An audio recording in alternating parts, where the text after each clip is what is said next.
Oke, selamat sore. Assalamualaikum warahmatullahi wabarakatuh. Waalaikumsalam. Hari ini saya Muhammad Indra Fitriawan akan sharing santai setelahnya sambil ngopi di ruang kerja. Saya akan berbagi tentang fundamental UI dan UX design. Oke, langsung. Alangkah baiknya kalau kita kenalan dulu. Apa kabar? Baik. Sehat semua ya? Sehat. Semoga di era pandemi ini kita semua diberi kesehatan agar tetap dapat beraktivitas dan tetap produktif. Oke. Lanjut, sekarang saya mau perkenalkan diri. Nama lengkap saya Muhammad Indra Fitriawan. Boleh dipanggil Hendra. Saat ini saya seorang UI UX design. Nah,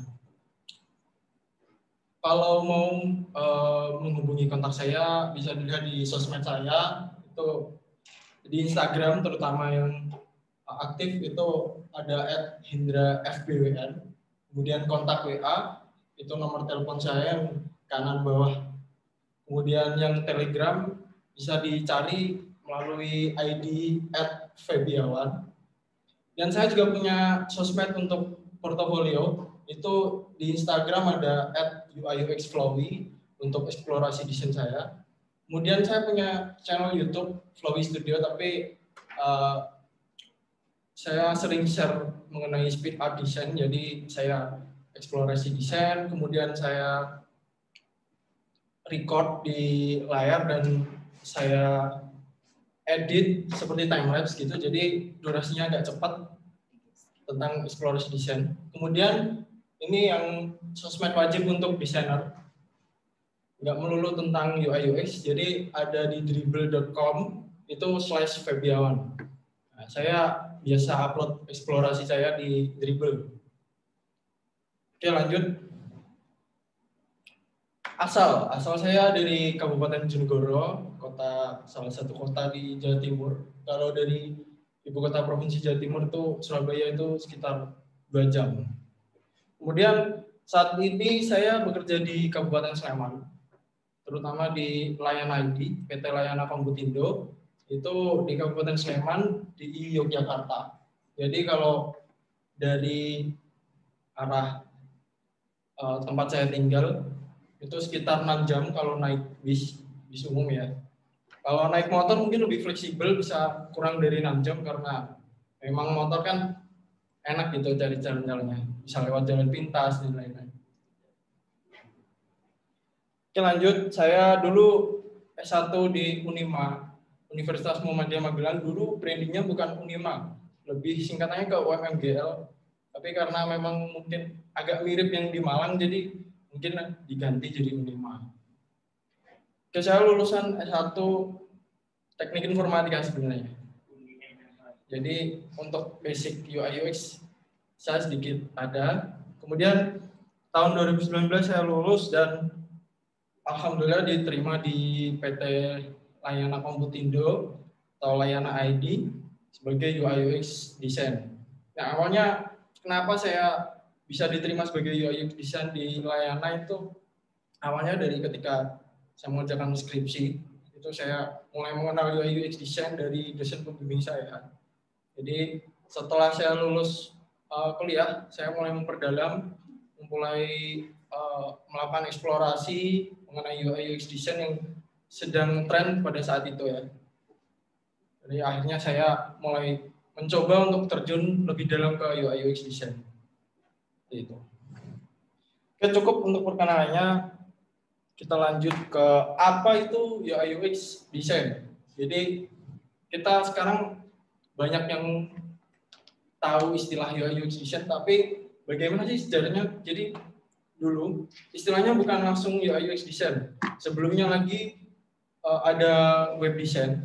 Kemudian lebih dalam lagi ada disiplin ilmu. Kalau di teknik informatika dulu, kalau yang pernah berkuliah di sana ya, jadi ada disiplin ilmu namanya Human Interaction Computer. Jadi dia itu mempelajari hubungan antara manusia dengan suatu mesin atau suatu komputer, karena memang bahasa dari komputer sendiri kan cukup rumit untuk bisa dipahami oleh manusia secara awam. Nah, itu jadi kita dulu mempelajari human interaction komputer mulai dari merancang suatu aplikasi, baik itu mobile, kemudian website ataupun desktop. Nah, kita dirancang dulu. Kalau kita dulu pernah mempelajari namanya flowchart, use case dan lain-lain seperti itu. Nah, itu awal mula bagaimana kita bisa mendevelop suatu produk atau aplikasi itu dengan baik dan bermanfaat bagi penggunanya. Oke, nah di sini ada yang namanya yang dahulu kita kenal command line interface dan sekarang namanya graphical user interface. Dua hal ini sangat berpengaruh. Jadi kalau misal di era sekarang ini kita masih memakai yang command line interface, nah, seperti itu ada tabel, kemudian ada konten. Ini contohnya untuk teller ya. Bayangkan kalau sekarang di bank, teller itu masih menggunakan aplikasi yang interface-nya itu cuma angka, tabel, dan ada karakter-karakter seperti tanda petik dan lain-lain. Pasti akan sangat sulit bagi si teller, ini contoh kasusnya ya, jadi si teller untuk memahami informasi yang akan didapat. Nah, selain itu, apabila si pengguna itu terus memandang sebuah aplikasi itu hanya sebatas background hitam, kemudian ada warnanya hijau, hijaunya pun itu hijau yang istilahnya dipandang mata itu kurang enak lah. Nah, itu kan merasa cepat lelah ataupun cepat jenuh dan informasinya akhirnya tidak didapat dengan baik.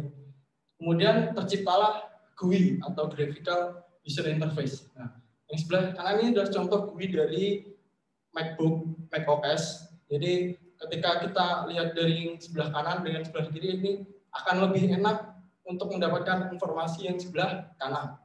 Karena apa? Karena manusia itu cenderung melihat visual itu dan mengingat sesuatu visual itu dengan baik.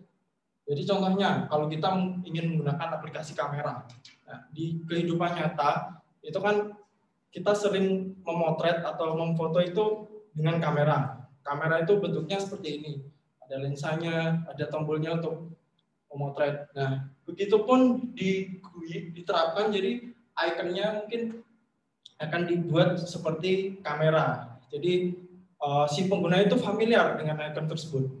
Selain itu, informasi yang didapat itu bisa terbaca dengan baik karena visualnya itu tertata. Jadi seperti jarak antara icon, kemudian di bawah icon itu ada keterangan. Jadi orang itu tahu, oh icon ini untuk membuka foto, icon ini untuk menambah catatan dan lain-lain. Seperti itu. Ini untuk GUI. Oke, bagaimana di masa depan untuk sebutannya? Jadi kalau dari tahun dulu sampai sekarang ya, dua hal tadi semakin jarang untuk diucapkan atau kita dengar. Jadi kalau sekarang itu istilahnya sudah UI UX design, itu pun secara umum. Jadi ada lebih banyak, atau kalau kita mau menggali lebih dalam itu UX sendiri ada terbagi seperti UX researcher, UX writer, dan UX lain. Jadi semua sudah terbagi, sudah terpecah. Namun yang terlihat sekarang itu UI dan UX designer. UI dan UX sendiri itu sangatlah berbeda tapi saling berhubungan. UX itu kerangkanya dan UI itu berhubungan dengan UX. Oke, ketahui perbedaannya dulu. Jadi UI itu adalah bentuk tampilan grafis yang berhubungan langsung dengan si pengguna. Jadi apa yang kita lihat di aplikasi atau sebuah produk ataupun mesin yang lain, itu yang kita lihat itu adalah visualnya. Jadi lebih ke UI desainnya. Kemudian UX adalah bagaimana seorang itu merasakan ketika kita menggunakan produk atau menggunakan aplikasi. Kesan yang harus kita tinggalkan, bagaimana pengguna itu menggunakan aplikasi itu, apakah suka atau berkesan, ataupun oke, ini aplikasi ini sangat membantu banget untuk kehidupanku. Itu kan akan meninggalkan sebuah pengalaman yang baik, bisa saja pengalaman yang buruk. Mungkin dia kalau aplikasinya tidak dirancang sedemikian rupa sesuai kebutuhan pengguna, maka pengguna cenderung akan meninggalkan aplikasi itu dan berpindah ke aplikasi yang lain. Jadi UX sendiri apa yang dirasakan oleh pengguna ketika menggunakan produk atau aplikasi tersebut ataupun jasa. UI dan UX tidaklah sama, tapi saling berhubungan. Oke, ini adalah analogi dari UI dan UX. Bisa dilihat ini kan yang sebelah kanan ini kan sebuah kerangka tengkorak manusia. Jadi UX sendiri adalah kerangka yang mendasari manusia kalau dianalogikan. Kemudian yang kiri adalah UI. UI ini adalah manusia yang secara utuh, tidak cuma kerangka seperti ini.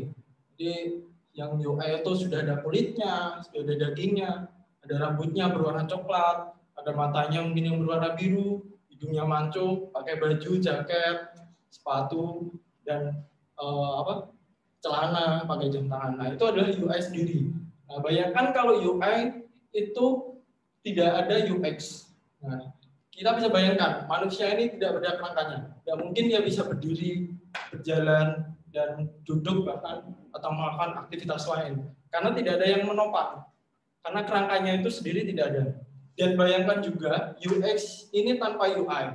Nah, ini kan pasti seram ya. Bayangkan tengkorak ini berjalan sendiri tanpa ada kulit, tanpa ada daging. Apalagi kalau malam-malam pasti kan seram.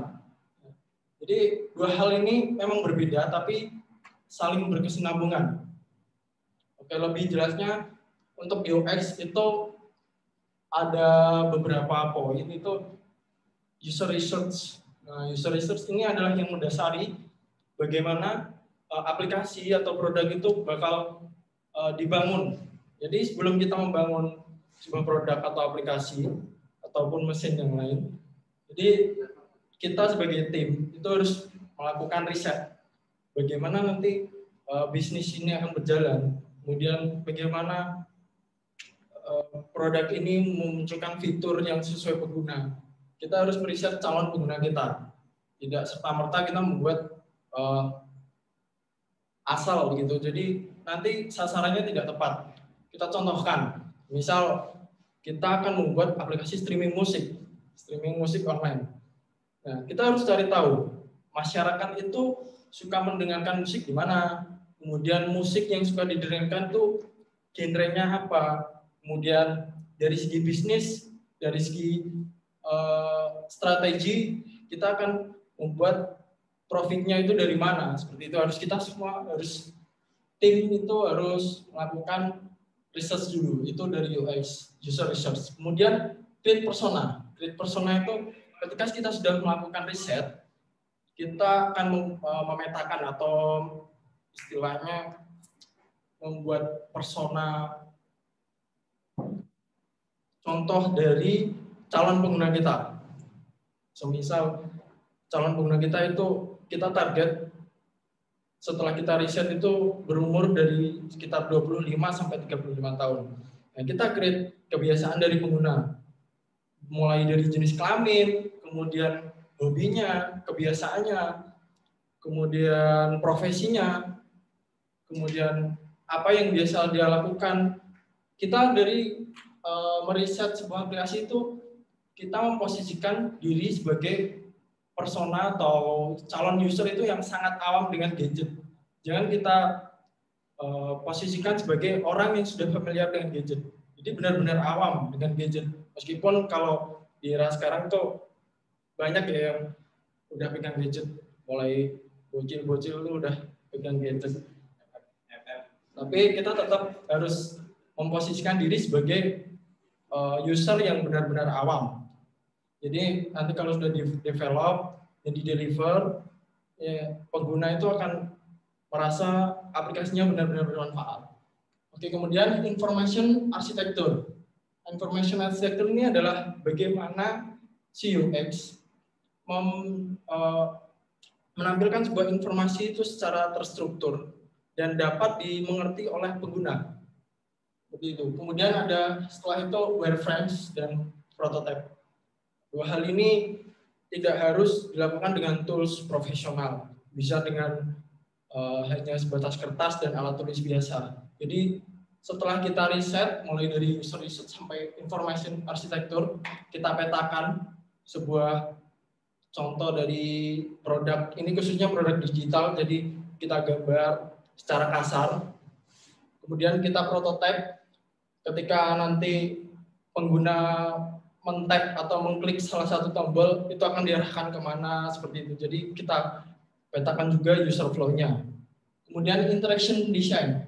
Nah, ini adalah hal yang paling penting untuk menjembatani bagaimana nanti pengguna itu merasa berkesan ketika menggunakan produk atau aplikasi. Mulai dari menerima informasi, kemudian merasakan seperti interaksi, animasi, dan lain-lain. Kemudian untuk yang UI sekarang. UI itu lebih ke layout, visual design, grafik, color, dan tipografi. Nah, ini semua adalah penjembatan dari UX sendiri. Kalau UX kan lebih ke kerangkanya, kemudian kita terjemahkan ke UI oleh UI designer agar bisa dimengerti oleh pengguna. Untuk layout sendiri, bagaimana si UI design itu bisa memetakan informasi agar diterima dan dibaca, kemudian diserap oleh pengguna sebuah informasinya. Kemudian visual design.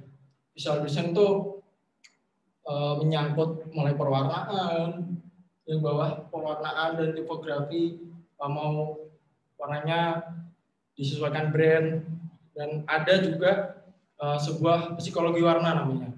Jadi kalau untuk aplikasi atau produk keuangan itu harusnya warnanya apa, kemudian untuk produk makanan dia seharusnya warnanya apa. Jadi disesuaikan sama branding dan kebutuhan di si aplikasi dulu. Kemudian color dan tipografi. Jadi dua ini berkesinambungan dengan visual design. Tipografi sendiri bagaimana kita membahasakan sebuah aplikasi agar pengguna itu nyaman. Jadi misal bahasanya lebih santai untuk aplikasi-aplikasi yang santai ya, nggak formal. Kalau aplikasi misal perbankan seperti m-banking itu pasti bahasanya lebih formal. Jadi karena calon penggunanya tidak hanya anak muda, tapi pasti ada yang tua-tua juga. Jadi bahasanya lebih formal agar bisa dimengerti. Kemudian kalau aplikasi seperti contohnya Gojek, Tokped, Shopee itu kan bahasanya santai, karena tujuannya memang kalau Shopee, Tokped kan untuk berbelanja kan santai, nggak perlu tegang dan lain-lain. Jadi itu masalah tipografi, bisa penyusunan judul, kemudian subjudul, hierarkinya itu lebih bisa kebaca. Lanjut, apa fungsi UI design sendiri? Nah, UI design itu fokus pada bagaimana elemen visual ditata dan bagaimana produk akan terlihat. Seperti yang gambar di sebelah kanan ini adalah penyusunan layout yang rapi ditata agar informasi yang diserap itu bisa dimengerti sama pengguna. Jadi misal mulai dari icon, menu-menu, kemudian yang mudah dimengerti, ikonnya yang familiar lah dengan pengguna dan dengan kehidupan sehari-hari. Kemudian ada foto, gambar, dan lain-lain. Kemudian UI design akan mempengaruhi hubungan emosional antara pengguna, baik negatif atau positif. Nah, seperti tadi, jadi kalau kita menggunakan aplikasi, dari awal install itu kesannya sudah, dari pengguna itu sudah, ini nggak jelas nih aplikasinya, pasti akan di-uninstall. Kemudian akan beralih ke aplikasi yang serupa, namun lebih baik. Nah, kita harus menciptakan kesan emosional itu yang positif pada awalnya. Dan nanti kalau selanjutnya pasti pengguna akan mengikuti atau bahkan nggak bakal berpindah ke aplikasi lain.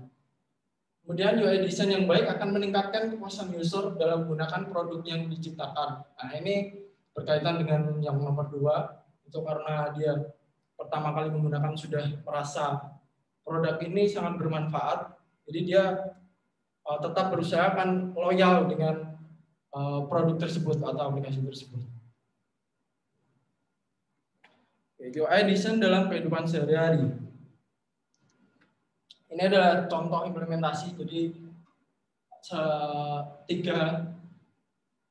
UI design itu atau UX itu tidak hanya di aplikasi saja.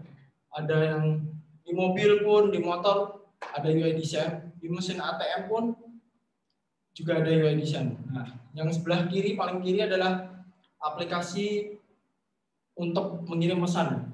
Jadi orang sekarang kan pasti mengirim pesan butuhnya yang instan, beberapa detik bisa diterima, bisa dibaca, dibalas.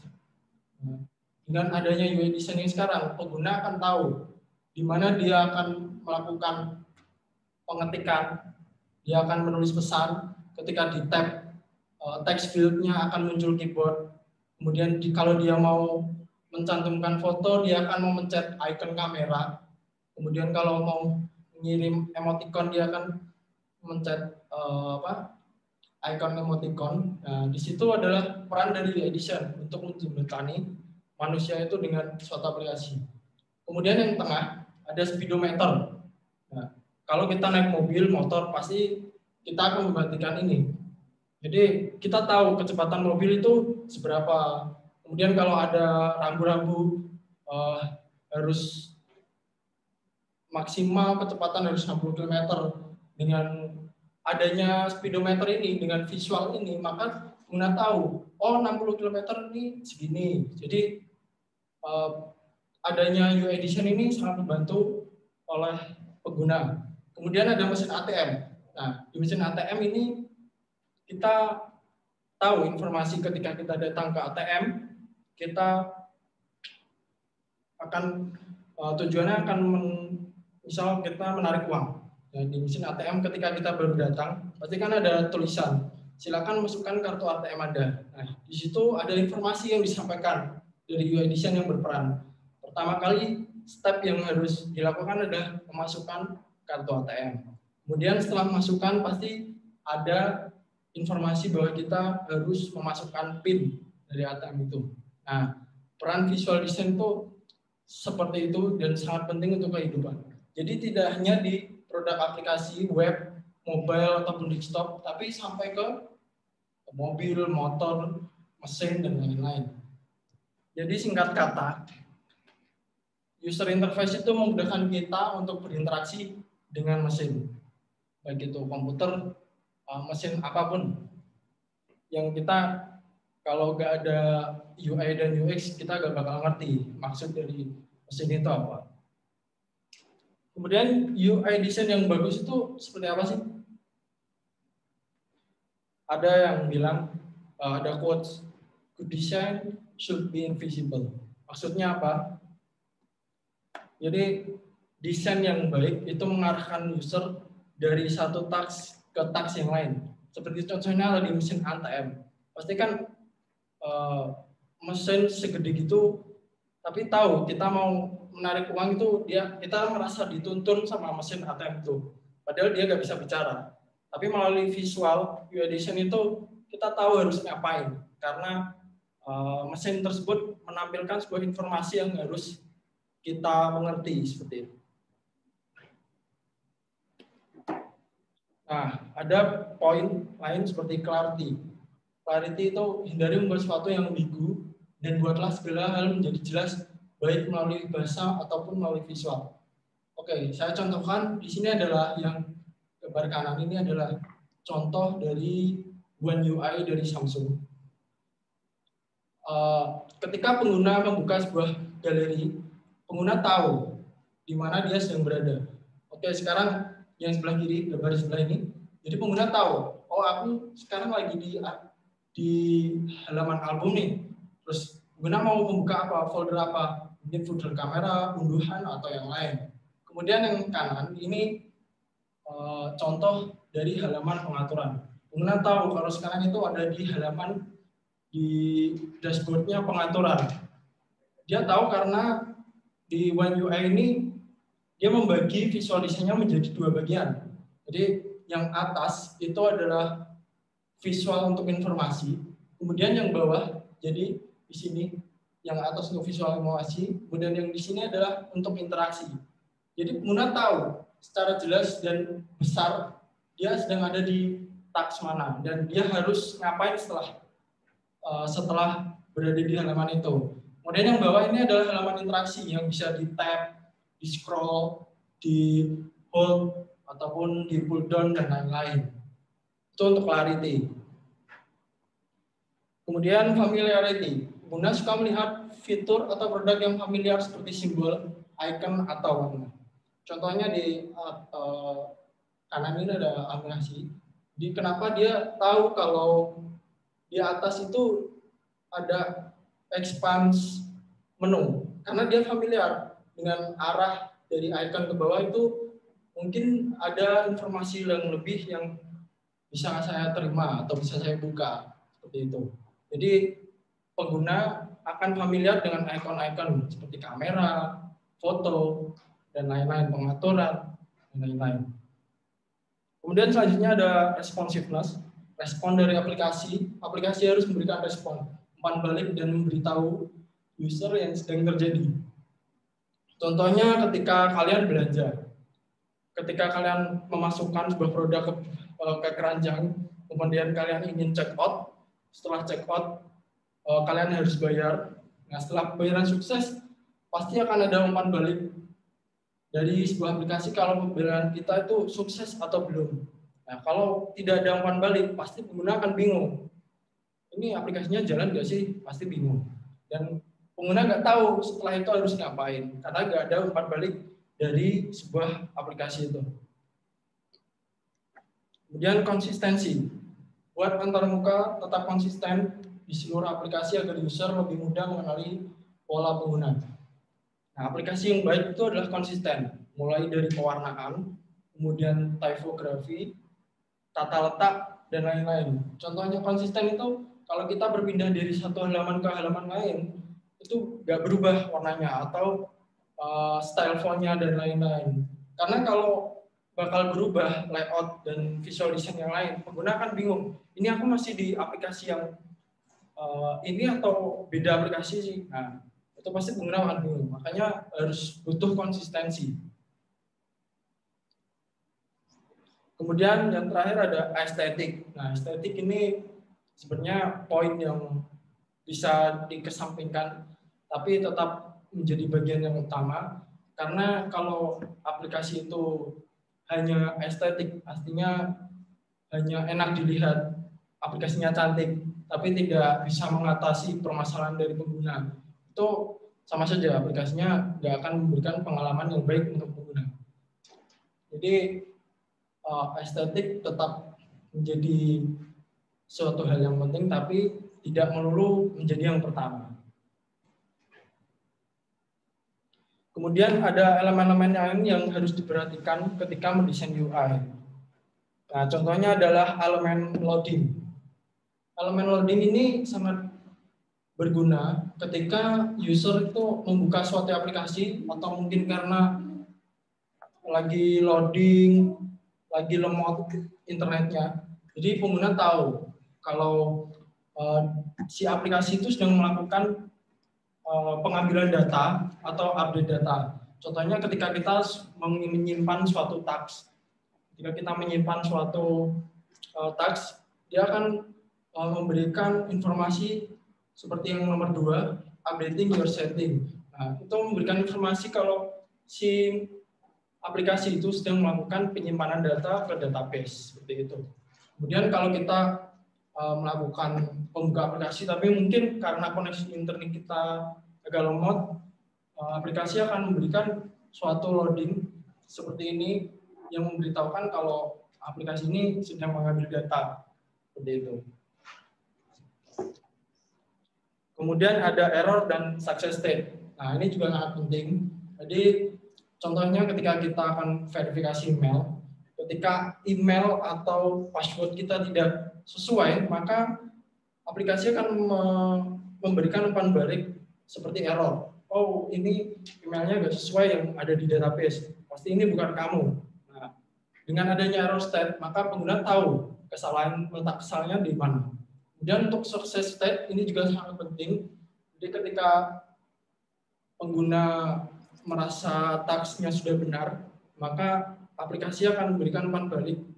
Jadi kalau tagsnya itu sudah benar, hal yang harus dilakukan selanjutnya adalah seperti ini.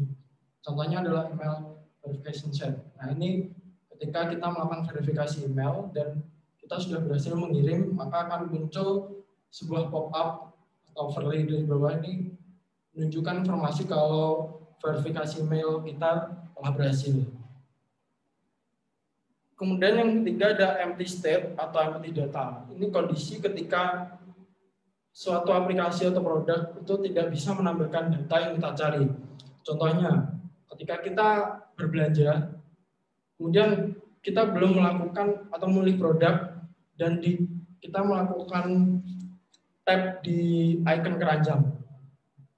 Keranjang pasti akan di halaman keranjang pasti akan menginformasikan kalau kita belum memilih produk yang dimasukkan ke keranjang. Nah itu salah satu guna untuk empty state. Atau mungkin kita sedang mencari kata kunci sesuatu, tapi pada aplikasi tersebut tidak ada data yang diminta. Nah di situ akan dimunculkan empty state bahwa data yang kita cari itu tidak tersedia. Kemudian ada button yang di bawahnya itu menginformasikan kita harus ngapain setelah itu untuk empty state. Oke, itu adalah tadi sekilas tentang UI design. Kemudian kita akan beralih ke salah satu kerangka dari UI design itu sendiri, yaitu UX design. User experience design sendiri itu ada di paling luar, atau mereka itu bungkusnya dari visual-visual tadi, aplikasi keren, aplikasi cantik, enak dipandang, enak digunakan, itu karena user experience sendiri. Jadi ada beberapa elemen yang membuat aplikasi itu cantik, aplikasi itu enak digunakan dan bermanfaat tentunya. Nah, dari interaction design, UI, visual design, information architecture, dan lain-lain. Kemudian ini adalah UX yang terlihat saat ini. Jadi orang itu tahu UX, tapi hanya beberapa poin saja, seperti UI design, kemudian visual design, dan prototyping. Sebenarnya di balik UX yang dilihat sekarang itu ada banyak poin yang sebenarnya ada, seperti tadi user research, interaction design, grafik, dan lain-lain, sampai kolaborasi dan komunikasi dengan tim development. Kemudian produk yang hebat adalah produk yang bermanfaat, mudah digunakan, dan estetis. Kita lihat hierarki dari segitiga ini. Jadi ketika kita sebagai desainer akan mendevelop sebuah produk, itu alangkah baiknya kita mulai riset dari produk yang bermanfaat dulu. Apakah nanti produk saya jika digunakan pengguna itu sangat bermanfaat atau tidak. Jadi dimulai dari bawah, dari yang bermanfaat, kemudian akan beralih ke usable. Usable itu mudah digunakan sama pengguna. Jadi kan tujuan aplikasi itu mempermudah masalah dari pengguna atau bisa mengatasi masalah dari pengguna. Kalau aplikasi itu membuat ribet, ya itu namanya bukan aplikasi. Itu malah memperluas seperti itu. Jadi harus mudah digunakan selain bermanfaat. Kemudian setelah mudah digunakan, aplikasi itu harus cantik atau indah, atau visualnya tadi menarik perhatian. Karena selain UX-nya yang sangat berguna, tapi kalau diterjemahkannya tidak sesuai dari rancangan UX-nya, maka kemungkinan produk itu gagal juga ada. Nah, bagaimana kalau desain itu mendesainnya dari yang indah dulu, baru ke yang bermanfaat? Nah, itu pasti tidak bakal kemungkinan untuk bisa digunakan sama pengguna itu di bawah 50% atau bahkan di bawah 35%. Karena dia cuma modal di luarnya aja, visualnya yang baik, tapi ternyata susah untuk digunakan dan malah nggak bermanfaat. Nah, ini adalah contoh ya. Seperti aplikasi ini kan sudah familiar pasti. Aplikasi yang Gojek, Tokped, Grab, ini kan sudah memenuhi aspek sebelumnya, seperti visualnya menarik, ikonnya unik, ilustrasinya bagus, kemudian tata letaknya, layoutingnya mudah dibaca, kemudian informasinya tersampaikan semua, dan tentunya bermanfaat untuk pengguna. Jadi untuk Gojek ini kan pasti membantu kalau kita sedang bepergian, ternyata tidak ada kendaraan dan lain-lain. Kemudian untuk Tokped ini juga sangat membantu ketika era pandemi ini kan kita nggak bisa keluar rumah, ada himbauan, kita tetap bisa berbelanja meskipun dari rumah gitu. Jadi tetap bisa membantu. Ini contoh aplikasi. Kemudian bagaimana proses sebuah UX design itu sendiri? Oke, ini saya berikan contoh versi pendek ya. Jadi ada proses UX versi pendek.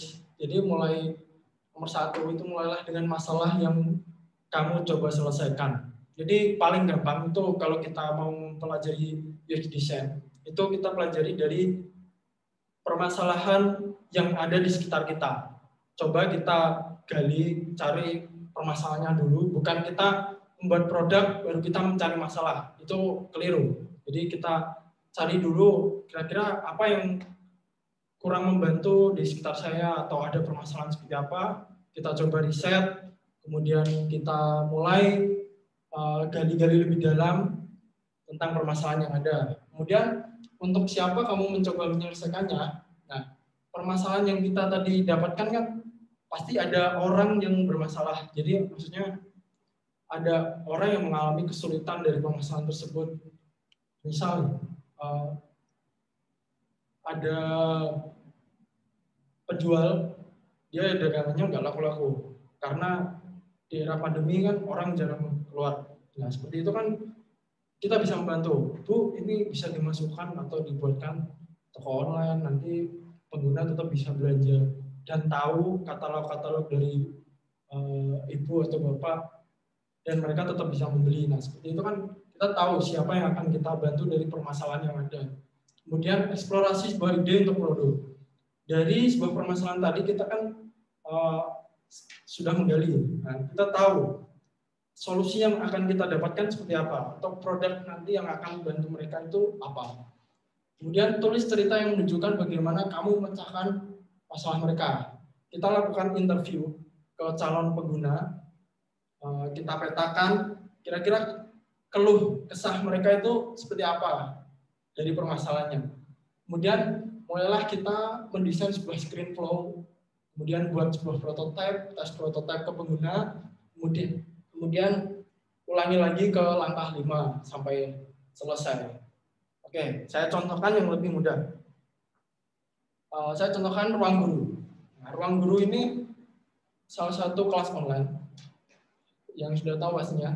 Ini sebelum era pandemi pun sudah mulai dikenal. Jadi contoh kita mulai dengan step yang pertama. Mulailah dengan masalah yang kamu coba selesaikan. Nah, contohnya ruang guru ini apa masalahnya? Akibat pandemi, kegiatan les privat perlu dilakukan secara daring. Nah, itu adalah salah satu contoh bagaimana ruang guru itu tercipta berdasarkan permasalahan di kehidupan nyata yang ada. Nah, mereka akhirnya membuat solusi, oke, aku akan membuat produk aplikasi yang namanya ruang guru. Kemudian nomor 2, untuk siapa kamu mencoba menyelesaikannya?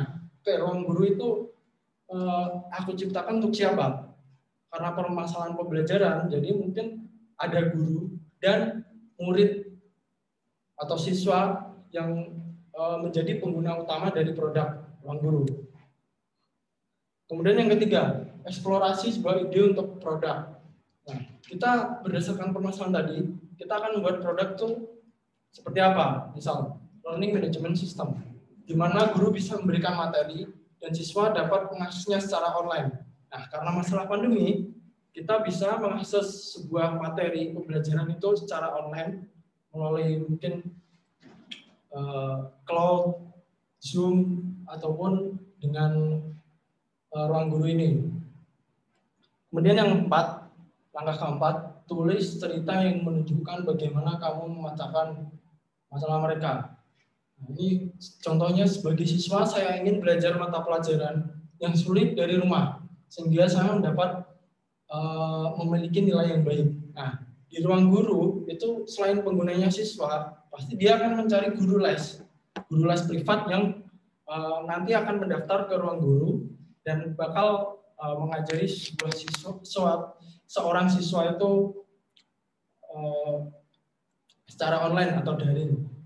Jadi dengan adanya platform ruang guru, mereka akan dapat menghubungkan dari guru les privat dan siswa, sehingga permasalahan yang ada akan teratasi. Kemudian yang kelima, setelah itu desain sebuah screen flow. Nah, sebuah screen flow ini seperti wireframe dan prototype. Jadi nanti si tim develop akan membuat contoh atau wireframe secara kasar, bisa pakai kertas itu.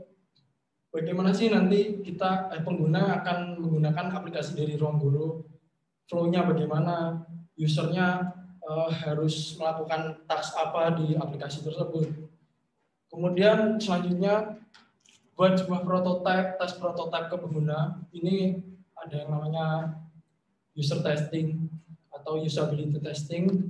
Setelah prototype itu dibuat, itu bisa prototype low fidelity atau high fidelity. Jadi yang mirip aplikasi jadi tapi itu belum menjadi sebuah aplikasi, hanya sebuah prototype. Kita lakukan tes ke pengguna real. Ya contohnya kalau di ruang guru ini calon penggunanya guru les privat dan siswa.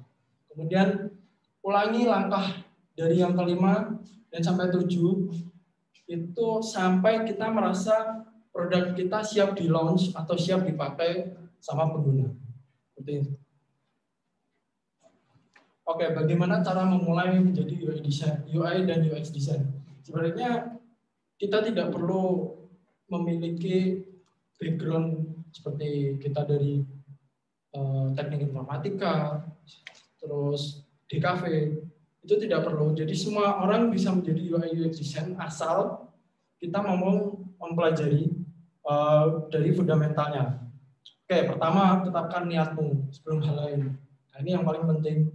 Kalau kita benar-benar ingin terjun di UI UX ini, kita harus benar-benar berniat untuk mempelajari lebih mendalam tentang UI UX ini.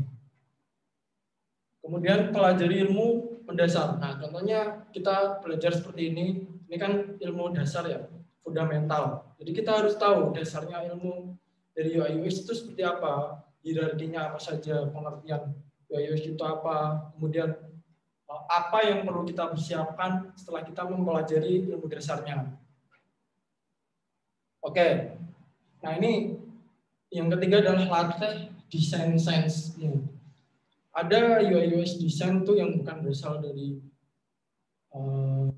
DKV ataupun ya istilahnya desain sense mereka atau kalau berhubungan dengan visual atau graphic design itu kan pasti membutuhkan tes seni ya, mungkin beberapa persen, cuma kita sebenarnya bisa mempelajari desain sense itu dari kita rajin melakukan eksplorasi dan berlatih seperti itu.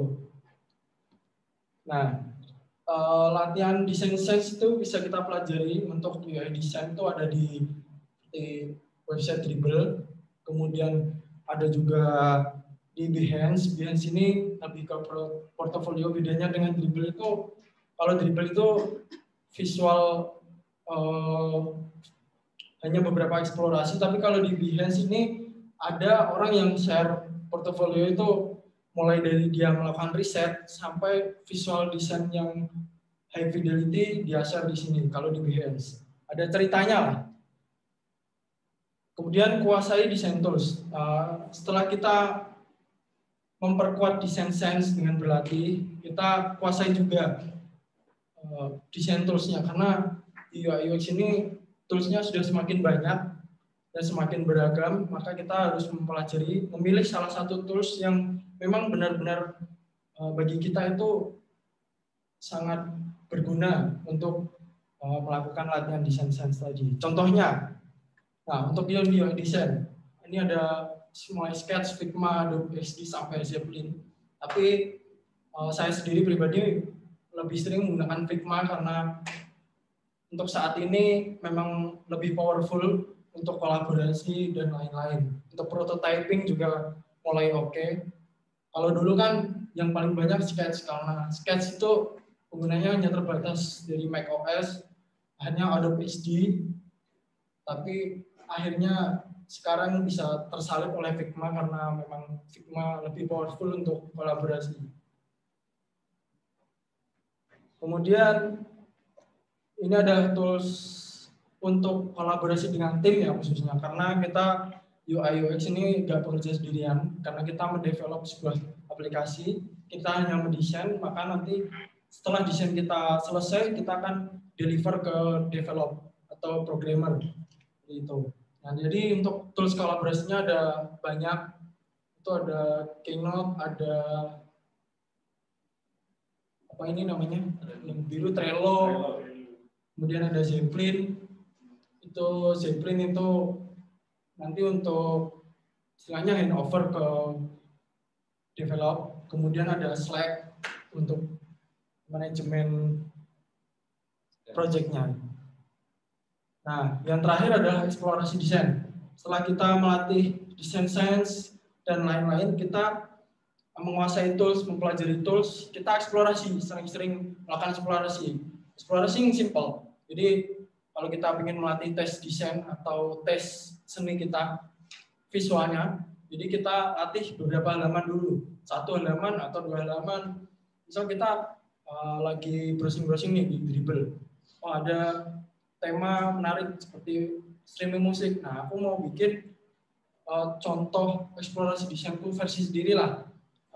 Streaming musik mulai dari home atau pencarian lagu dan lain. Jadi mulailah dari yang step yang simpel-simpel dulu, yang kecil-kecil dulu, seperti eksplorasi desain.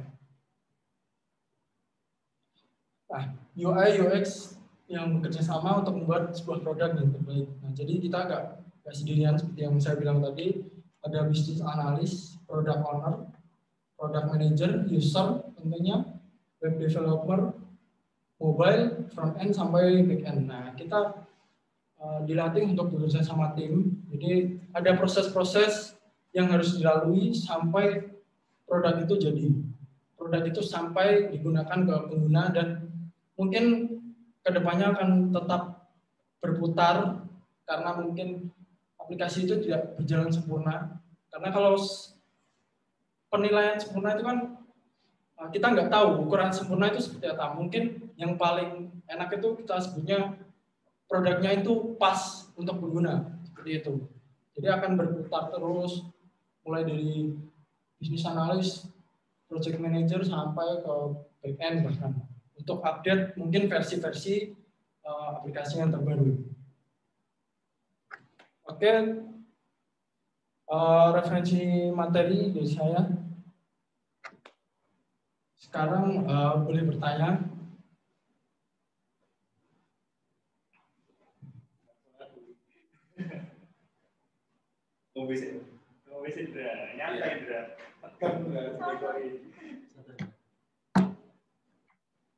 Silakan bertanya. Ada yang bertanya?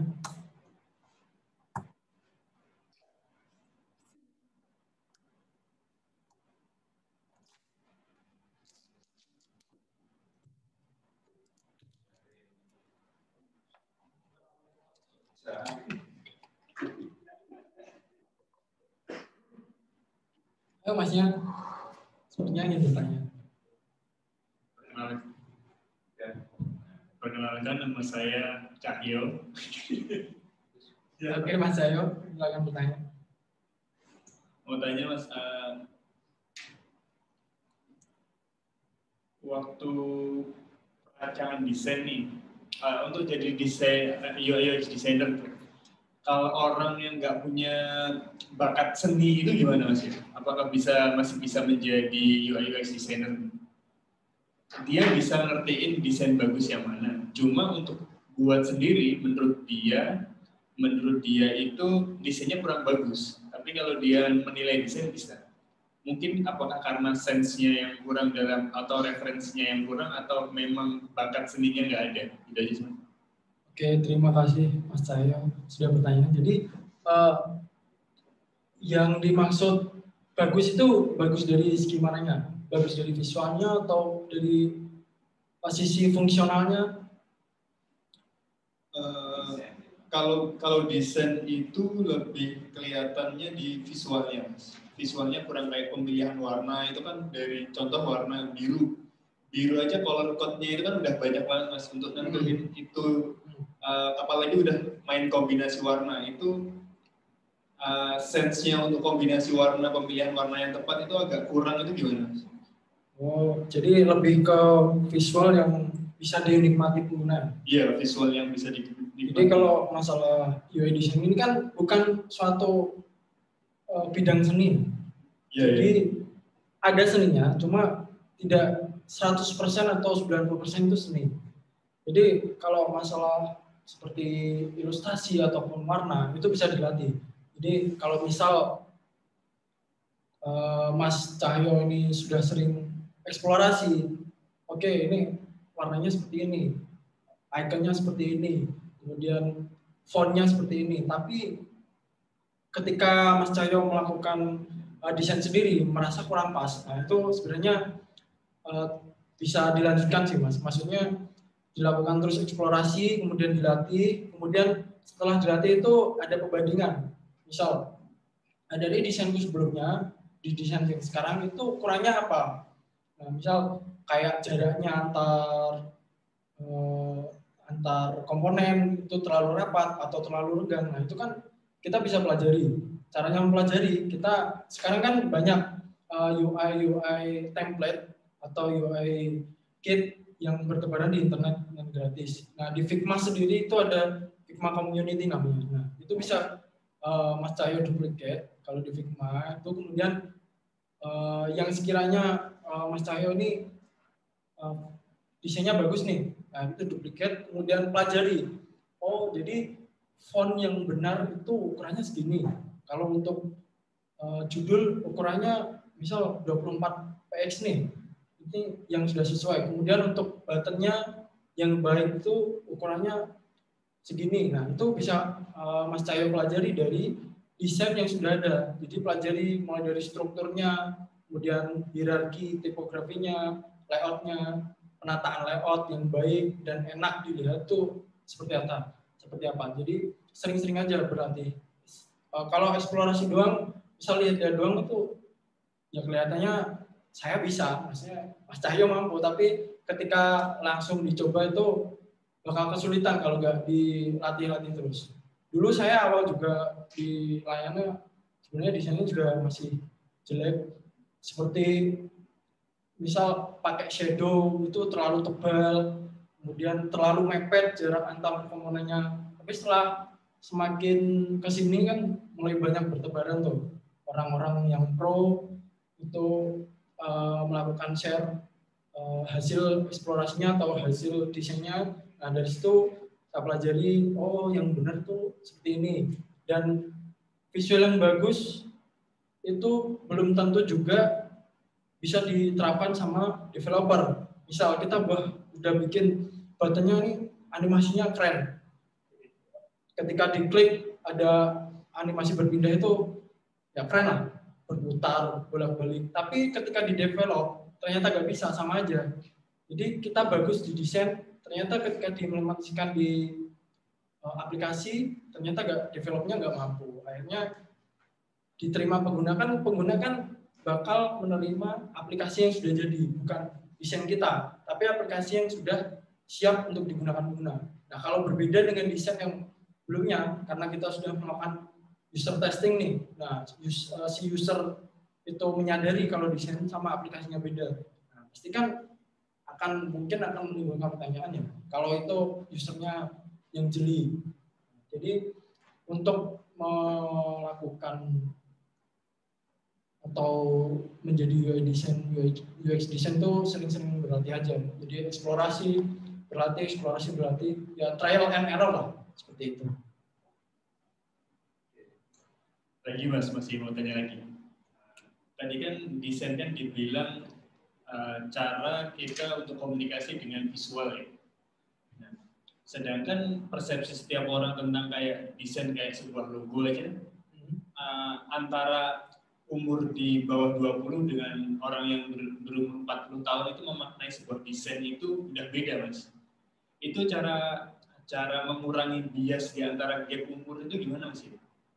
Oke, itu memang sering terjadi. Iya. Jadi persepsinya orang tentang desain kita beda. Nah, jadi seperti yang awal tadi, ketika user research atau user persona tadi, kita harus benar-benar memetakan siapa sih yang bakal pakai aplikasi kita. Misal aplikasi untuk pembelajaran anak TK nih. Nah, anak yang masih TK, anak yang masih SD kelas 1 sampai 3 itu kan dia masih suka kayak yang warna-warnanya apa ya istilahnya? Warna-warna candy. Maksudnya berwarna-warni lah. Nah, kalau kita bikin desainnya flat, mungkin kayak desain M-banking dan lain, pasti kan si anak itu kan nggak suka. Nah, jadi kita benar-benar harus memetakan siapa yang akan menggunakan aplikasi kita. Bukan kita mendesain aplikasi untuk pembelajaran anak TK, anak SD, tapi ternyata yang pakai ada orang yang umur 40 tahun. Ya masa orang umur 40 tahun pakai aplikasi yang ada boneka-bonekanya, ada ilustrasinya lucuan, ya nggak mungkin gitu. Kadang pun kalau aplikasi yang anak kecil itu kan lebih banyak di visual ya. Mereka kan mungkin membaca itu masih terbata-bata lah, belum lancar lah. Makanya itu kita sesuaikan kepada si calon pengguna itu. Jadi agar tidak ada miss seperti perspektif yang berbeda dari antar pengguna. Jadi benar-benar harus kita riset calon pengguna. Jadi tergantung banyaknya user yang gunain ya? Betul. Siapa calon penggunanya. Kalau miss sedikit ya jadinya seperti itu. Mungkin pengguna bingung mau pakai aplikasi ini gimana, nggak tahu caranya gimana, dan akhirnya dia uninstall, pindah ke yang lain. Terus mau tanya tentang eksperimen, tadi kan udah tanya tentang visual, terus tentang intuisi penggunanya sama eksperimen Mas. Dalam pembuatan aplikasi itu kan pasti ada update ya Mas, update aplikasi yang bisa jadi desain atau fitur. Kalau dari segi desain itu ada maksimal update-nya nggak sih Mas? Soalnya user kan untuk memahami satu desain aja perlu beberapa waktu, perlu waktu ya. Ini fungsinya apa, memahami, perlu eksperimen lah untuk gunain aplikasi itu.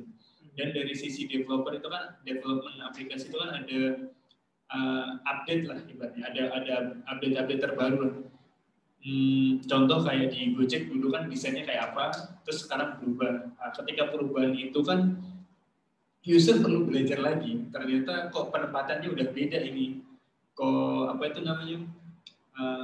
Mungkin di awal agak susah ya untuk user memahami lagi, harus eksperimennya jadi lambat banget. Nah pertanyaannya, ada nggak sih Mas waktu maksimal update desain, contoh kayak berapa bulan, setelah 6 bulan atau 3 bulan baru boleh diupdate desain, atau ada aturan tertentu dalam pengembangan UX ini, ya desain ini?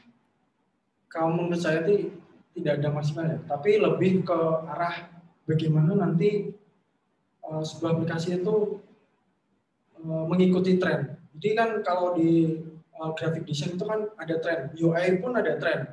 Yang dulu flat, kemudian sekarang mengarah ke 3D-3D-an, kemudian mengarah ke glassmorphism, artinya maksudnya istilahnya kalau di desain. Nah, kenapa si Gojek itu merubah-rubah visual? Ya karena mereka tahu si calon pengguna ini ke depan ini semakin beragam dan kebutuhan fitur pasti akan muncul terus. Mereka kan nggak mungkin pakai aplikasi itu sebatas itu doang. Pasti kan mereka ingin berkembang. Jadi ketika update itu ya mereka menyesuaikan kebutuhan pengguna, kebutuhan si perusahaan itu mau update aplikasinya itu apalagi, maksudnya fiturnya diperbanyak lagi. Akhirnya kalau pakai desain yang lama, otomatis mungkin nggak cukup ruangnya, jadi harus perlu penataan ulang. Jadi akibat itu perlu ada visual design yang perlu diperbarui tata letaknya, kemudian caranya pengguna menggunakan lagi, kemudian apa istilahnya interaksinya seperti apa. Nah, ketika setelah proses pembaruan itu kan pasti mereka tetap riset, nggak mungkin lepas tangan. Nah, si UX researcher itu tetap akan memantau pengguna menggunakan metode apa. Jadi mereka mungkin punya metode sendiri. Jadi ketika di deliver ke user, ini udah launch nih aplikasiku, udah stabil. Nah, itu kan tetap dipantau. Oh, ternyata kalau aku bikin interaksi seperti ini, misal ada swipe ke atas, ini pengguna nggak tahu karena ikonnya mungkin nggak terlihat seperti atau contohnya Amazon. Saya pernah baca dulu Amazon dulu, tapi nggak tahu taunya ya. Jadi Amazon dulu itu pernah mendesain cat, jadi icon cat atau keranjang itu di bawah. Jadi ketika pengguna ingin memasukkan produk ke keranjang, setelah mereka pencet oke, masukkan ke keranjang, tapi nggak tahu mereka letaknya keranjang itu di mana, karena dulu itu Amazon letaknya keranjang itu di bawah, dan di bawah itu kalau nggak di scroll terus pengguna nggak bakal tahu. Akhirnya mereka melakukan update. Nah, pada saat itu Amazon masih penggunanya masih kurang familiar lah cara menggunakannya. Nah, setelah melakukan update, oke, UX research ini tahu kesalahannya. Keranjangnya aku coba di atas nih, tata letaknya aku coba di atas. Nah, ternyata impact memindah icon atau button dari awalnya di bawah ke atas itu pun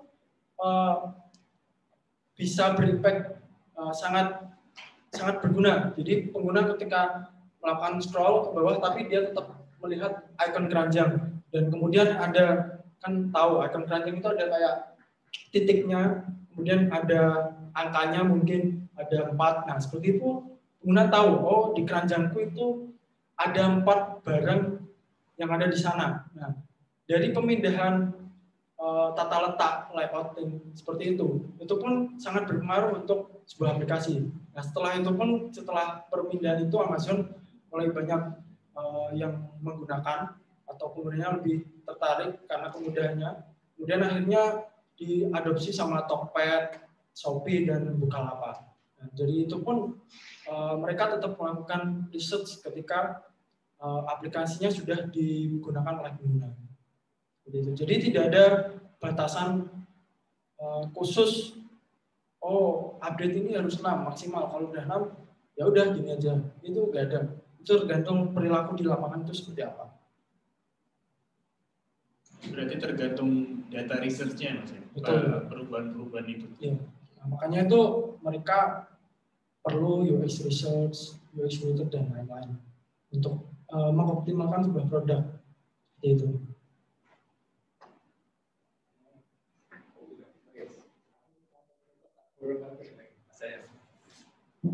Oke. Ya, halo.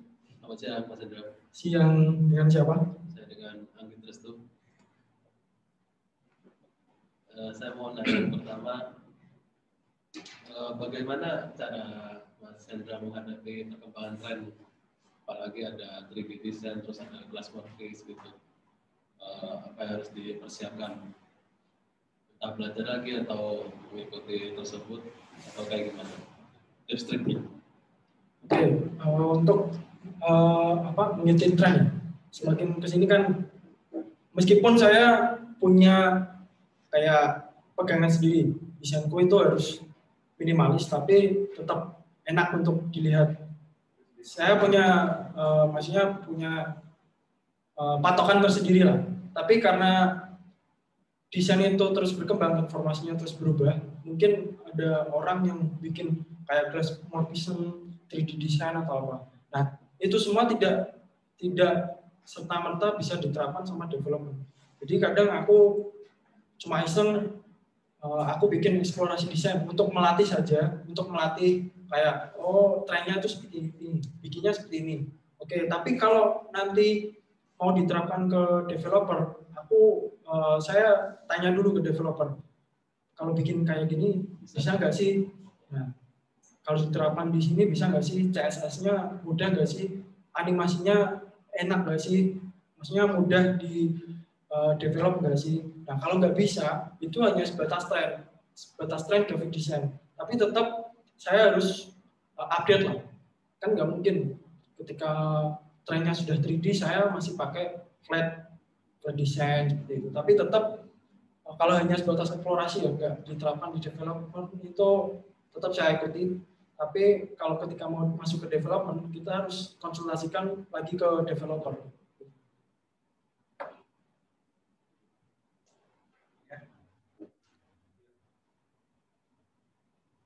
Oke, saya mau tanya Mas. Oke, namanya siapa? Saya Fendi. Mas Fendi silakan. Oke, saya mau menanyakan ini.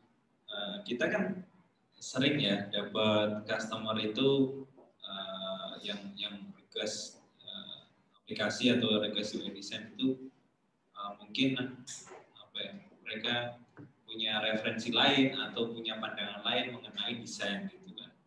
Kadang itu kita sudah sudah menghadirkan UI dengan UX yang menurut kita bagus, yang menurut kita simple, yang agar bisa di launch secara cepat gitu dan customer-nya juga enak gitu kan. Tapi dari sisi klien suka revisi kan, revisinya yang mungkin menambah ini menambah itu dan terkesan yang terkesan itu menambah atau bertele-tele gitu loh. Yeah. Jadi ini enggak kita banget gitu loh. Nah, kita sebagai UI designer itu sikap kita gimana sih untuk menghadapi seperti itu? Apakah manut dengan adanya revisi seperti itu atau kita harus punya idealisme yang tinggi untuk hal tersebut? Gitu. Terima kasih. Oke, terima kasih pertanyaan yang bagus. Ya, jadi ini UI design atau UX design yang lebih ke tim ya. Maksudnya tim itu tim developer. Jadi ketika mendapat klien, tapi kliennya rewel.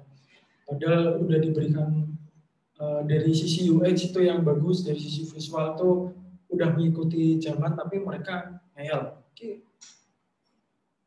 Kayak kurang enak mas. Tapi menurut mereka, padahal mereka tidak tahu perkembangannya seperti apa. Nah, kalau kita dari sisi tim developer atau dari istilahnya software engineer-nya, software agency-nya, jadi kita memberikan ya tetap kita dengarkan apa revisi mereka. Kita kan nggak idealis juga karena itu kan klien kita. Nah, kita dengarkan kalau alasan mereka itu masuk akal, maksudnya istilahnya sesuai apa yang ada di lapangan. Oke, kita coba untuk merevisi desain tersebut, kita berikan. Nah, tapi kalau mereka ngeyel, menurut mereka itu bagusnya seperti ini, tapi ternyata kalau diterapkan di lapangan kayaknya kurang susah sih. Nah, mereka berdasarkan ngeyelnya itu berdasarkan tes mereka sendiri atau pikiran mereka sendiri. Nah, itu kita kasih solusi. Jadi harus kita berikan opsi desain. Jadi aku memberikan desain yang pertama seperti ini, tapi kita kasih solusi yang lebih baik atau alternatif lah ke klien tersebut. Pak ini atau Bu, ini sebenarnya yang paling enak digunakan sama pengguna. Nah, untuk diterapkan itu pengguna bakal lebih mengerti. Tapi kalau mereka masih ngeyel, oke, kita mungkin ambil jalan tengahnya. Jadi kalau memang benar-benar bisa, kalau mereka tetap maksa, mungkin kita terapkan dulu. Kita cek di lapangan itu benar-benar bisa digunakan atau tidak, tapi ternyata kalau enggak, pasti kan klien itu bilang, ya ternyata ini enggak bisa digunakan, ternyata harus revisi lagi. Ya, oke, kita ikuti dengan kita kasih alternatif dari kita yang lebih baik, seperti itu.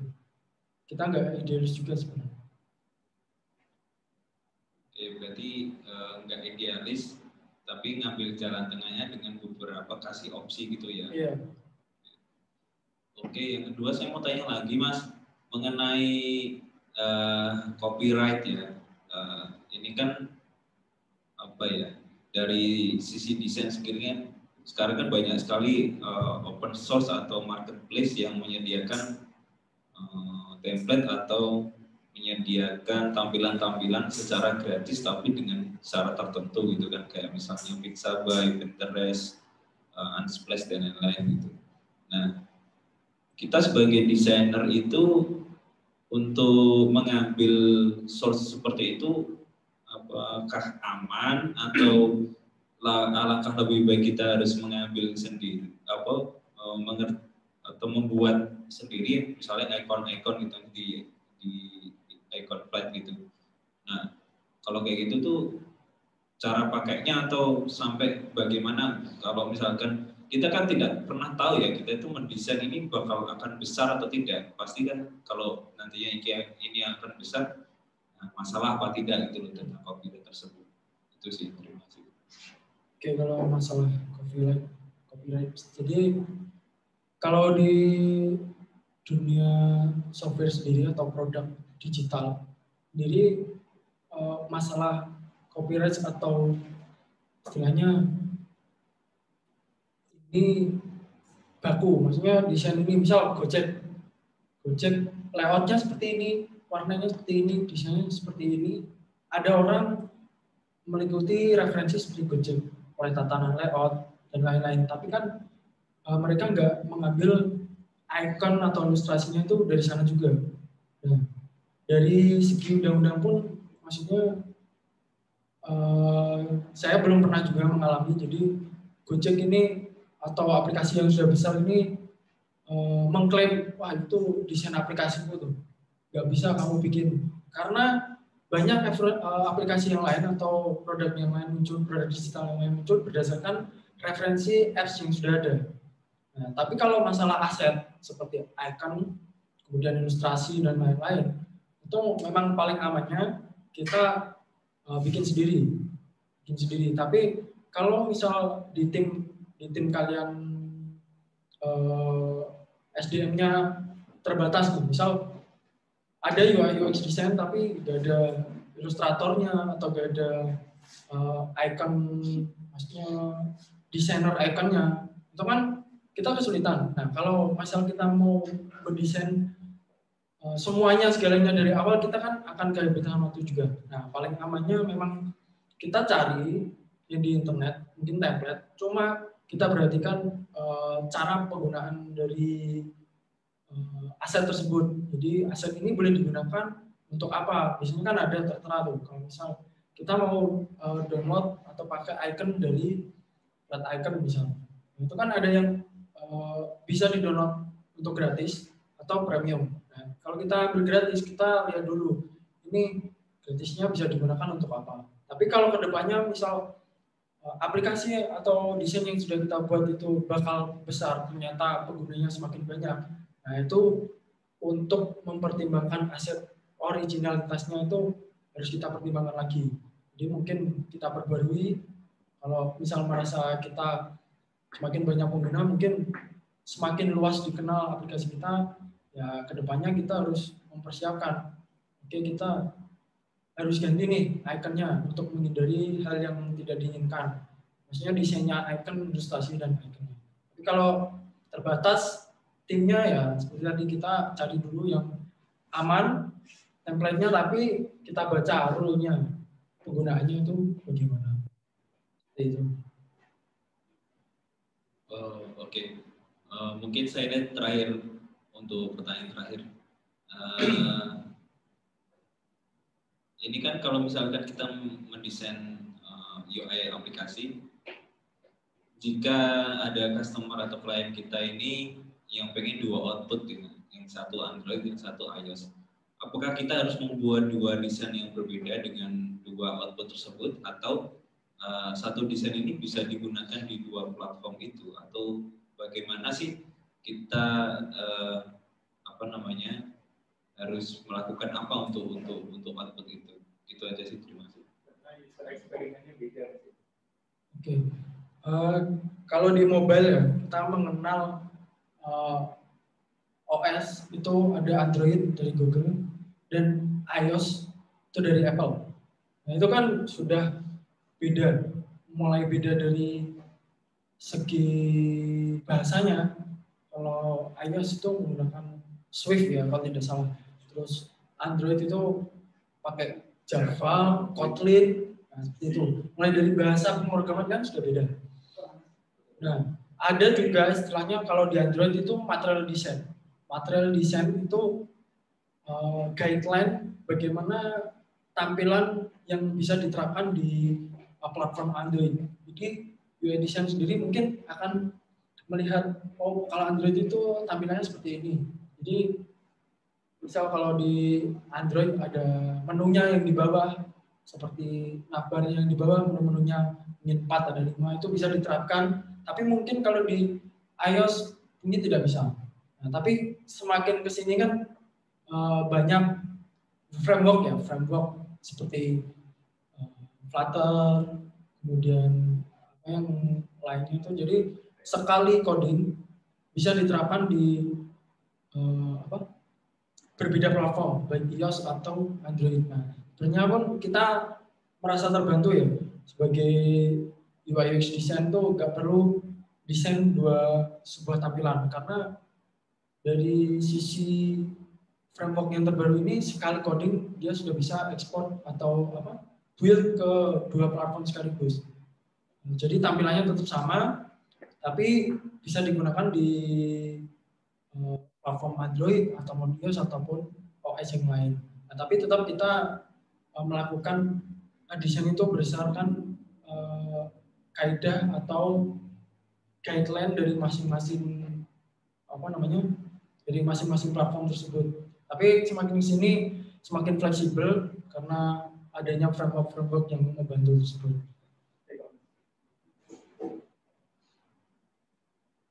Mas tadi kan mungkin jawabannya lebih ke teknikal pembuatan aplikasinya.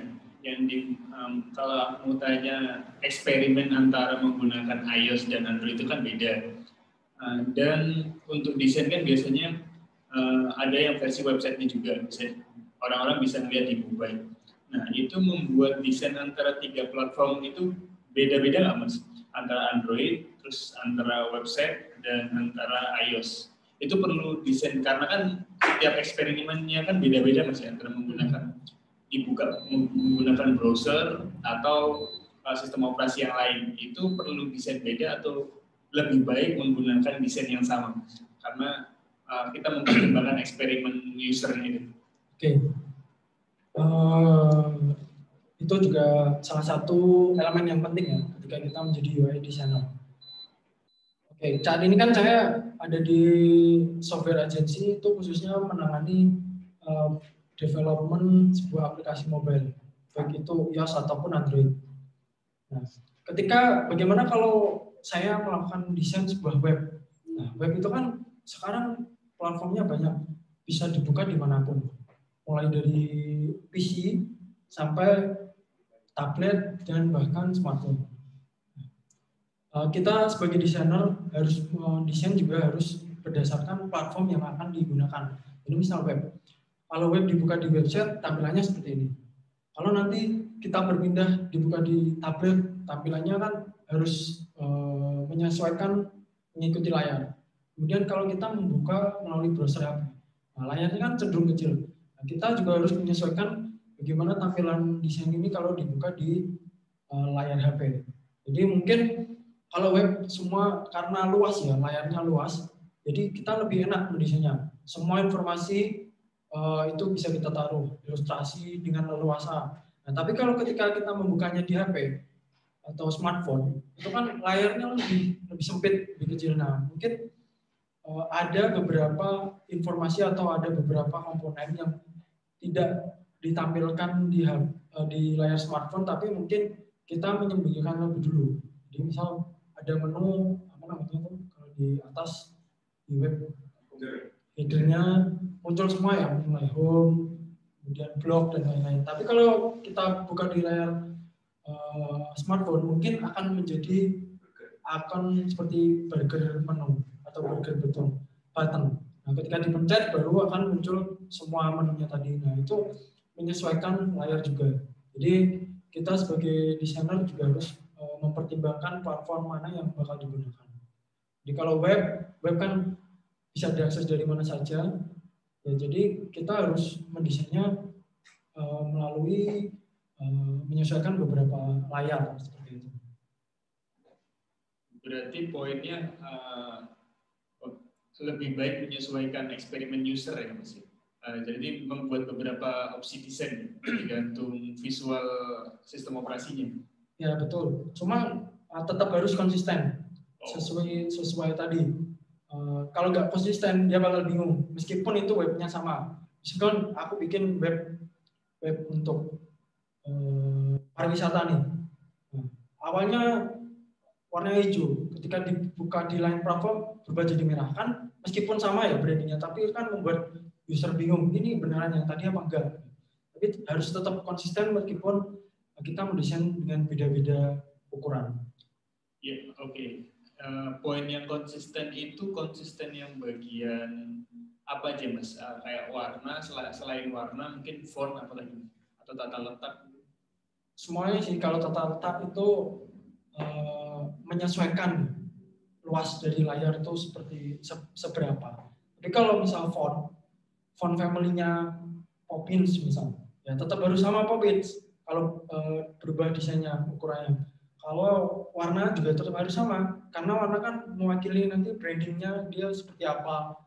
Kemudian icon, nah kita pakai style icon yang linear atau cuma garis tapi tengahnya nggak ada warnanya, atau kita pakai yang icon yang full. Jadi kita harus konsisten, jadi nggak bisa berubah. Akhirnya yang awalnya linear stylenya terus berubah jadi yang full gitu kan, tetap nggak sama. Meskipun itu bentuknya tetap sama, tapi tetap stylenya tetap berbeda. Jadi mulai dari sisi warna, font family, style ilustrasi atau style icon itu bisa harus konsisten seperti itu. Ya Mas, dari aku cukup Mas. Oke, sepertinya cukup ya karena kita waktunya terbatas tentunya. Tadi sudah banyak sekali yang bertanya.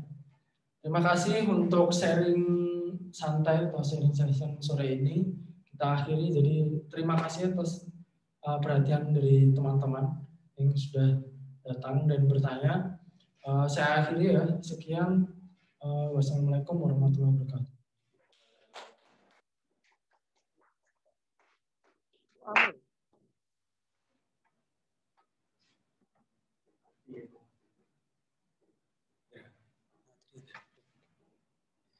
Mati.